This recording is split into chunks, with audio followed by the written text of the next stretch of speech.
My dear friends, today for our Gospel reading we have the wedding at Cana, when Jesus first reveals his glory, to help people celebrate a wedding.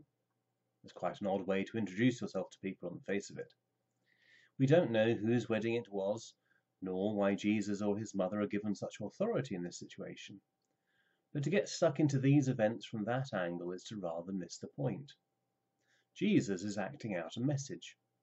This is what lies behind Jesus' response in the passage, which would otherwise be quite striking. Woman, what concern is that to you and to me? My hour has not yet come. So Jesus is immediately operating on a deeper level. So there is a profound symbolism present in this story. Although we shouldn't get caught up on symbolism to the exclusion of historical fact. It may well be, for example, that John tells us that there are 6 water jars, not because of any symbolism to the number 6, but simply because there happen to be 6 water jars there. Yet symbolism there is, especially around the nature of the wine. So what is the wine a symbol of? Wine is a frequently used image in the books of the Old Testament. The Lord has planted a vineyard in Zion, but when it yielded grapes, it yielded wild grapes. And of course, Jesus in his teaching refers to this imagery frequently. I am the true vine, you are the branches, go and bear much fruit. Or, you cannot put new wine in old wineskins, else both will burst. So the people of Israel are the chosen people, whom the Lord has planted and nurtured, and from whom he seeks the wine. But unfortunately the wine has given out, and so the mother of Jesus said to him, they have no wine. In other words, the people of Israel no longer have access to the good things of God, enabling them to celebrate life.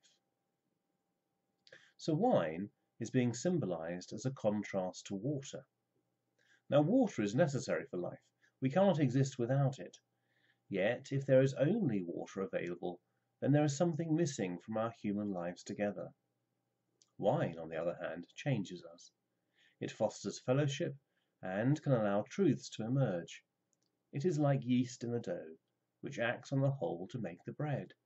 It's powerful stuff, and it can be tremendously life-enhancing.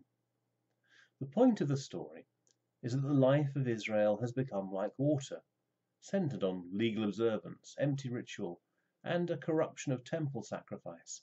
It's not an accident that this story is immediately followed by the cleansing of the temple, for they're both aspects of the same message. Now Jesus is challenging this. Jesus has come that we might have life and have it in all its fullness. He's come that we might live in the right spirit, that we might drink the wine. Jesus is not here to abolish the law, but to fulfill it. He's not here to remove the water, but to turn it into wine, to assist in the celebration at the wedding. At the wedding in Cana, the wine has given out, and the people are unable to celebrate. For that's what we are called to do, to celebrate with God. Our faith is not intended to be puritanical and joyless. In Luke's Gospel, Jesus tells us that it's the Father's good pleasure to give us the kingdom. I think sometimes, perhaps like those ancient Israelites, we forget the joy of faith. These themes, of water being turned into wine, of celebration, perhaps of a sacred marriage, these are taken forward into our Christian life. Just as Jesus turns water into wine, breathing life to the people of Israel, so we, following his example, take wine and turn it into the blood of Christ, breathing life into the church. Now this is our celebration, our cause for rejoicing.